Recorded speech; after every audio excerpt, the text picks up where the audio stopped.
Well, for more on President-elect Trump, his views on U.S.-China relations and their future, I spoke with Eswar Prasad. He's the Tolani Senior Professor of Trade Policy at Cornell University.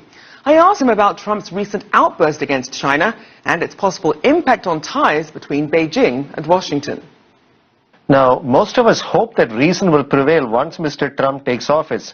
But remember, he's promised to bring jobs back to U.S. manufacturing, or at least to stop the bleeding of jobs abroad to lower wage competitors, not just China, but many other countries. Now, that can be done, but it's going to take a lot of work to improve U.S. productivity. Maybe you can spend more on infrastructure, put in place tax reforms. If done the right way, they can improve U.S. competitiveness. So there are many things that he's talked about that could improve U.S. competitiveness, but those are very difficult things to do. Those will take a lot of time to show results. It's a lot easier for Mr. Trump to pander to his base by appearing tough on China. So that's my concern. The temptation to appear tough on China might well lead him into continuing to make statements even after he enters the White House.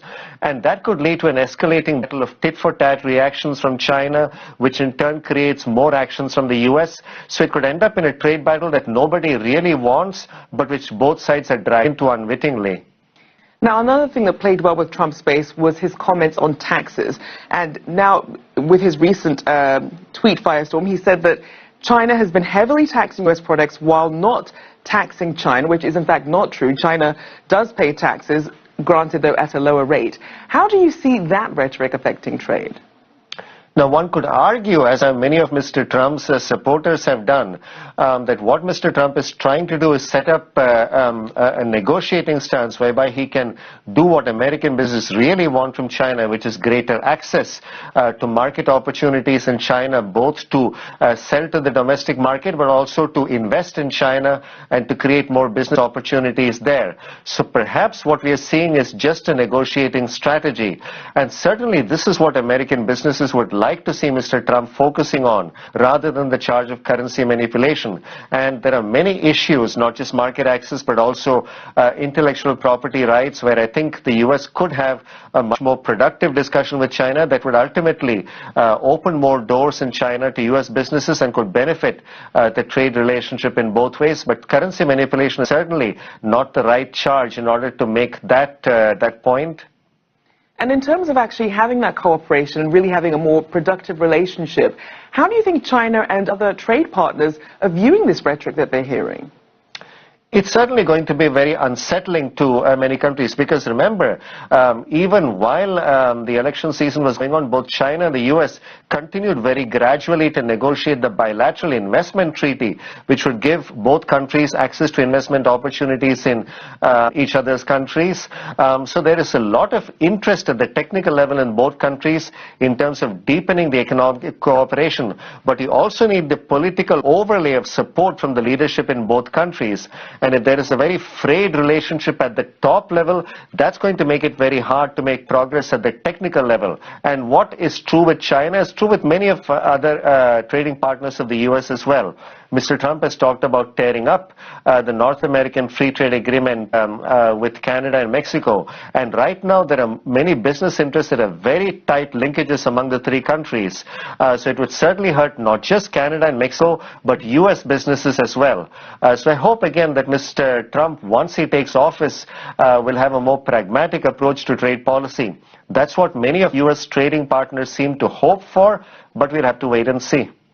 And in terms of the industries that could be most affected by some of this trade talk that we're hearing, which ones really stand to be most impacted?